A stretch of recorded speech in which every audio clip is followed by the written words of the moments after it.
Daily taste the daily. Bhogi అంటే ఏమిటి? మనకున్న దాంట్లో ప్రతి పండుగ కూడా మనకు ఒక సందేశాన్ని ఇస్తూ ఉంటుంది. ఇప్పుడు మనం జనవరి 14వ తేదీ భోగి పండుగ జరుపుకునే రోజున భోగి మంటలు వేసుకుంటూ ఉంటాం. అంటే భోగము అంటే ఉన్నదాన్ని అనుభవించడం అని అర్థం. ఆ భోగి మంటలు వేసుకోవడానికి చాలామంది ఏం చేస్తారంటే మన ఇళ్లల్లో ఉన్నటువంటి పాత సామాన్లను తీసుకొచ్చి వేస్తారు. కానీ భోగి మంటలు ఆ విధంగా కాదు. ఏదైతే మనకు తిరుప్పావై 30 రోజుల పాశురాలతో గోదాదేవి విష్ణు చిత్తుని యొక్క కూతురైనటువంటి గోదాదేవి రంగనాథుని యొక్క కైవల్యం పొందుతూ ఉంటుందో, ఆ ఏదైతే ప్రతిరోజు మనము గొబ్బెమ్మలను చేసి ఇంటి ముందర పెడుతూ ఉంటామో ఆవుతో చేసినటువంటి పిడకలతో భోగి మంటలు వేసుకోవాలి.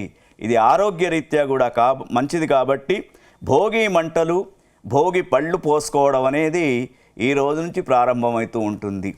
తర్వాత తెల్లవారి భోగి పండుగ తెల్లవారి మనకు మకర సంక్రమణం అంటే సూర్యుడు మకర రాశిలో ప్రవేశించేటప్పుడు మకర సంక్రమణ పండుగ చేసుకుంటాం.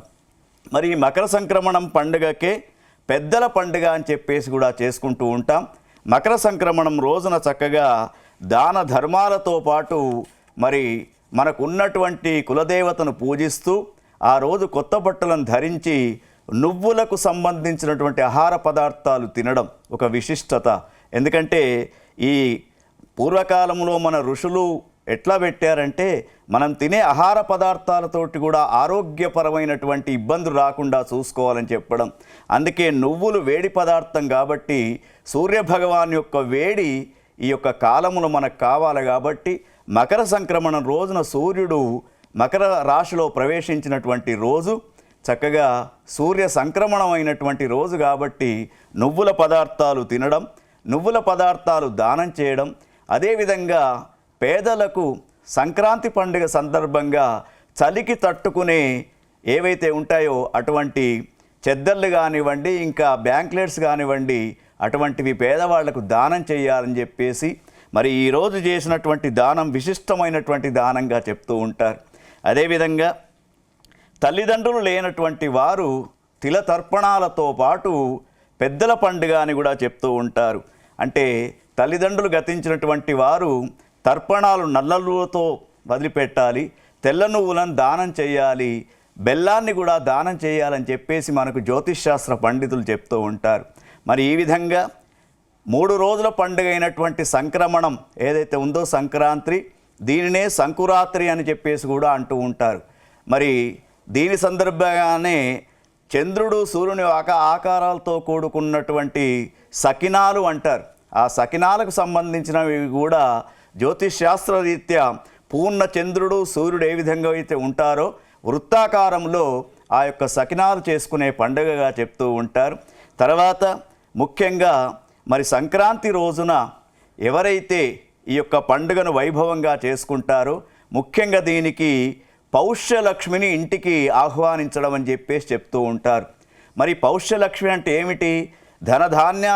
ధాన్యాదులతో రైతన్నలంతా కూడా విశేషమైనటువంటి పంటలు పండించి ఆ ధాన్య లక్ష్మి మన ఇంటికి వచ్చిన తర్వాత చేసుకునే పండుగ కాబట్టి దీనికి సిరుల పండుగ అని చెప్పేసి, ధాన్యలక్ష్మి పండుగ అని చెప్పేసి, మకర సంక్రమణం చెప్పేసి రకరకాల పేర్లతో పిలుస్తూ ఉంటారు. ఇది మనము 15వ తేదీ చేసుకుంటున్నాం. అదేవిధంగా 3వది ఏమిటి అన్నారంటే కనుమ పండుగ అన్నారు. ఈ కనుమ పండుగ ఏమిటి? యాదేవి సర్వభూతేషు ప్రకృతి రూపేణ సంస్థిత నమస్తస్యై నమస్తస్యై నమస్తస్యై నమో నమః.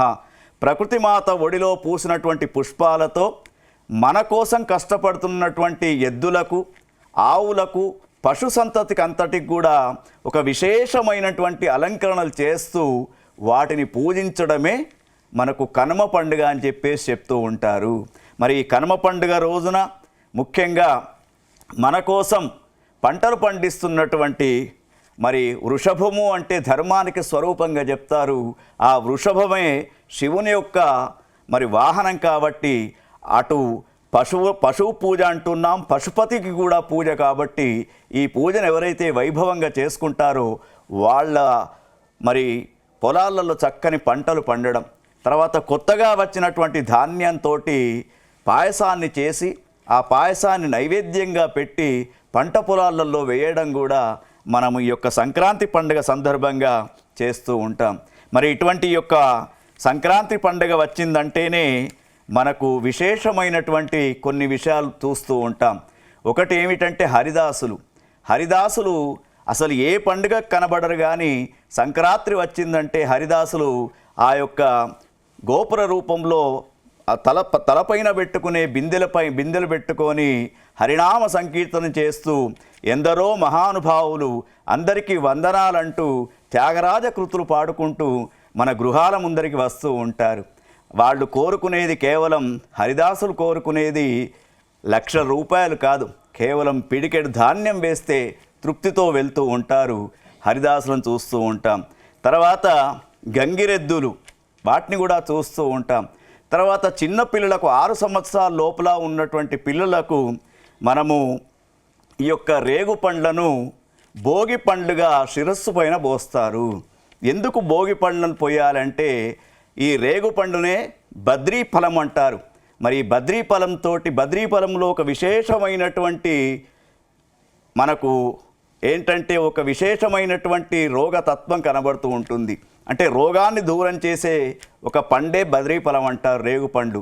ఆ రేగుపండు శిరస్సు పైన పోసినప్పుడు శీతాకాలంలో వస్తున్నటువంటి ఏవైతే వ్యాధులు ఉంటాయో, జలుబు, సర్ది, ఇటువంటి వ్యాధులన్నీ కూడా చిన్నపిల్లలకు దూరం చేయడానికి రేగు పండ్లలో ఉన్నటువంటి సి విటమిన్ అనేది దీంట్లో ప్రవహిస్తుంది. కాబట్టి శిరస్సు పైన బ్రహ్మరంధ్రం పైన పడుతూ ఉంటుంది. కాబట్టి దాని ద్వారా ఆరోగ్య సూత్రాలు చెప్పారు.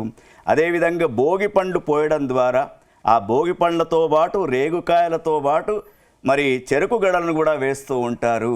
ఈ చెరుకు గడలు వీటి వలన ఏమిటంటే పిల్లలకు ఉన్నటువంటి జాతకంలో ఉన్నటువంటి బాలారిష్ట దోషాలన్నీ కూడా వెళ్తూ ఉంటాయి. కాబట్టి జ్యోతిష్శాస్త్ర రీత్యా ఈ పండుగ, వ్యవసాయ రీత్యా, జ్యోతిష్శాస్త్ర రీత్యా ఈ యొక్క పండుగ చాలా వైభవంగా, తర్వాత పితృదేవతలు ఎవరైతే ఉంటారో వాళ్ళంతా కూడా ఈ యొక్క సంక్రాంతి పండుగ రోజున ఎదురు చూస్తూ ఉంటారు. ఎందుకంటే తిలలతో తర్పణాలు విడిస్తే వాళ్ళు తృప్తి పొందుతూ ఉంటారు. ఇవన్నీ మరి ఒకవైపున గంగిరెద్దులు, మరొక వైపున చక్కని హరిదాసుల యొక్క కీర్తనలతో, మరొక్కటి ఏమిటంటే మకర సంక్రమణం కాగానే ఉత్తరాయణ ప్రారంభమవుతూ ఉంటుంది. ఈ ఉత్తరాయణం అనేది చాలా పుణ్యకాలం.